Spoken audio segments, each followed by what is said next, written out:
The West Bottoms is the historic cradle of Kansas City, dating back to 1821 when it was a French fur trading outpost. It later became the region's livestock hub and the industrial heart of Kansas City. The West Bottoms is shaped by the confluence of the Kansas and Missouri River, and it became home to the second largest stockyard in America. Most of the West Bottoms is in Missouri, and this was home to factories despite a series of floods until 1951, when that flood helped accelerate the decline of industries and devastated the meatpacking industry. Over time, the area's iconic brick warehouses transitioned into a cultural destination, famous for antique shops and nationally ranked haunted houses. Currently, the neighborhood is undergoing a massive multi-phase redevelopment, led by major companies who plan modern residential units, offices, and retail spaces. While city officials champion this urban revitalization, longtime residents and business owners have a mixture of hope and concern regarding the potential gentrification, as well as the preservation of the district's unique and gritty character. As you walk through the West Bottoms, I hope you'll gain an appreciation for each of those perspectives as you learn about landmark buildings past and present.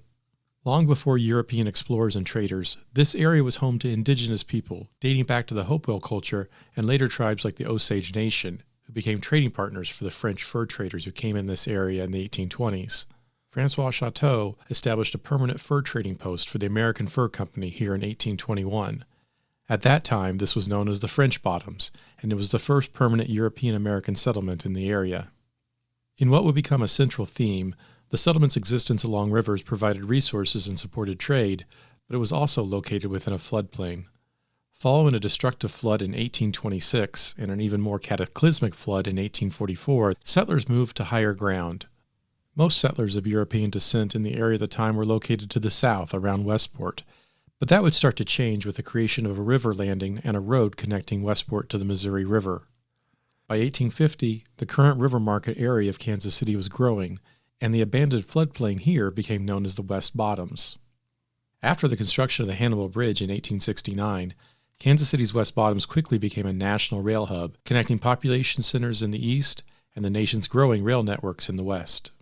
The Kansas City stockyards were established in 1871, and the Kansas City Livestock Exchange meant that area ranchers could sell their animals here instead of being subject to prices from distant monopolies. Kansas City grew around the stockyards, and towards the end of the 19th century, about 90% of the economic value of Kansas City was connected to the West Bottoms. This video is based on an actual walking tour of the West Bottoms that is available anytime at no cost thanks to Clio, the nonprofit that offers both a website and a mobile application that connect millions to nearby landmarks all over the United States. There are over 2,000 walking tours in Clio, and if you're using the mobile app, you can take a tour and follow the trail, or you can just walk and drive wherever you want, and it can let you know the history behind over 42,000 landmarks. Now, there are 3 tours for the West Bottoms, 2 walking tours and 1 driving tour. The walking tours have been popular, but my favorite thing is just to open Clio whenever I'm exploring a city because it shows your location in relation to all of the landmarks, and you can truly just walk and drive and discover the stories behind the places as you go. Okay, let's get right back to the history of the West Bottoms.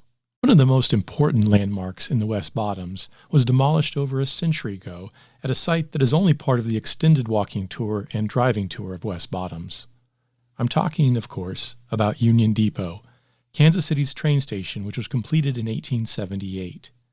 At that time, some doubted whether the city would ever grow large enough to justify such a massive and ornate structure. Some even called it the Jackson County Insane Asylum. Those doubts and jokes only lasted a few years, and before the century was over, many were calling for a new train station. Had the railroads and city leaders made a deal more quickly, that station would have likely have been here in West Bottoms. Instead, a brand new train station was completed in 1914. When it opened, it was the 3rd largest rail station in the country, and it's absolutely central to understanding Kansas City, so in about a week, I'll share a full video on Union Station that also has its own walking tour.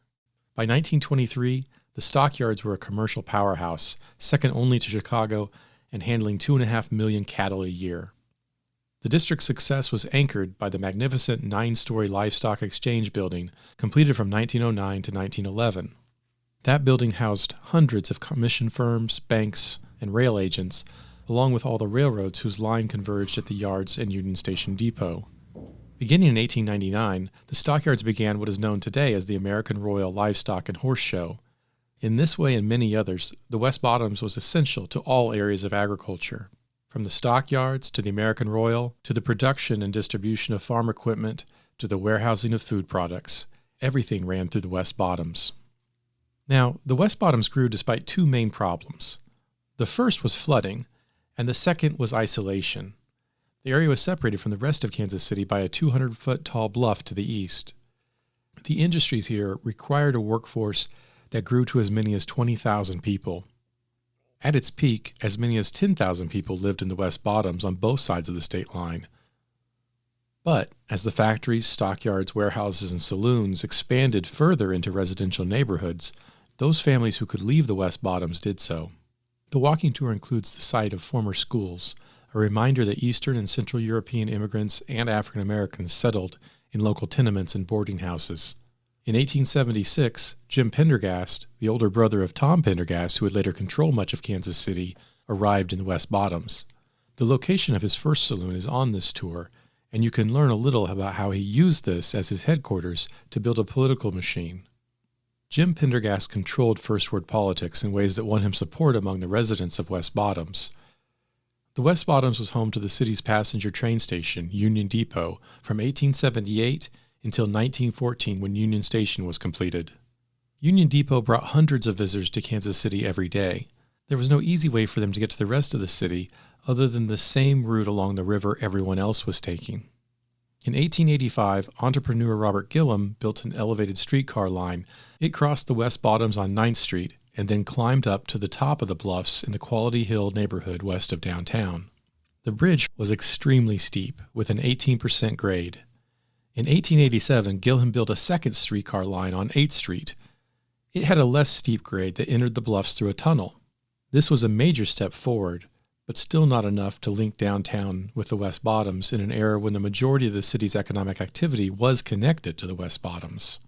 In 1887, the Metropolitan Street Railway, which was owned by the Armour Packing Plant here in the West Bottoms, decided to build a direct link from 12th Street. At that time, 12th Street was one of the main thoroughfares downtown. They hired Kansas City Bridge and Iron Company to design and construct the bridge. It ran from the edge of the bluffs down an elevated streetcar track on 12th Street in the Bottoms. Work was completed on the new bridge, called the 12th Street Viaduct, in 1888. Finally, a new 12th Street bridge was completed in 1915, made of reinforced concrete. It featured two decks supported by a series of arches. The two decks offered a roadway, electric streetcar track, and a pedestrian sidewalk. The bridge extended all the way to Liberty Street, which reduced the grade and made it possible for electric streetcars and early automobiles to make the climb to the bluffs. While the isolation of the West Bottoms was alleviated by these bridges and inclines, flooding continued to be a problem. The West Bottoms survived a major 1903 flood, although that contributed to the decision to relocate the city's train station. In response, some of the warehouses and companies in the West Bottoms moved their operations following the flood. This accelerated a slow decline until the Great Flood of 1951 severely damaged the stockyards and slaughterhouses. Combined with the rise of modern trucking, the relocation of meatpacking facilities to rural areas, and other factors, the Kansas City stockyards declined in the decades ahead and permanently closed in 1991. This area played a crucial military role. The Darby Steel Corporation built most of America's landing crafts, which were used for amphibious invasions like D-Day. They were built on the Kansas side of the West Bottoms and launched at the confluence of the Missouri and Kansas River. From there, they had a 1,000-mile journey to the Gulf of Mexico. Now, the West Bottoms had a couple disadvantages, but by 1970, it had one major advantage: available land. In 1974, Kemper Arena was built on the former stockyard land. There was plenty of space for the arena and surface parking, as well as the headquarters of the American Royal. At the end of the 20th century, the neighborhood's warehouses became the ideal location for massive haunted house attractions. This was an area where Kansas City led the way nationally. Companies like Full Moon Production moved their haunted houses from downtown to a former paint warehouse in the West Bottoms in 1988. This movement was necessary as the downtown area sought new investment, and so the remaining haunted houses downtown moved to the West Bottoms. By the 1990s, Kansas City was recognized as the haunted house capital of the world. West Bottoms has seen a bit of a renaissance lately as more young people move here to live in repurposed buildings converted into lofts. They love the gritty feel and the historic brick architecture, as well as its proximity to downtown and lack of traffic. But it's not just an absence of high prices and congestion. There's a growing arts community and first weekend events featuring antique shops. There's restaurants and entertainment options like The Ship, which offers a diverse mix of live music. In 2025, New York City developer Samara Road announced plans to transform a 6-block section of the district in phases over the next decade. They have plans for 1,200 apartments, a boutique hotel, and hundreds of thousands of feet of office space. The question remains how well all of this development can work while preserving the unique spirit of the West Bottoms to avoid pricing out the residents and businesses that have been here for so long. All of that slow motion video that came from my travels around the city.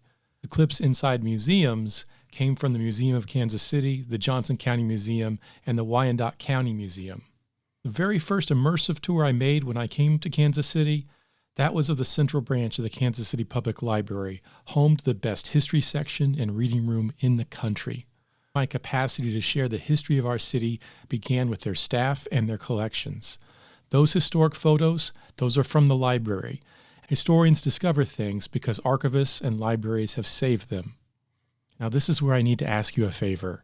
I'm new to making videos, so it would mean the world to me if you would subscribe to this channel. I teach the Kansas City history class at UMKC, and I made these videos and walking tours because I really want to do more to reach my fellow Kansas Cityans and visitors to our city. So please let me know in the comments what other kinds of videos you'd like me to make.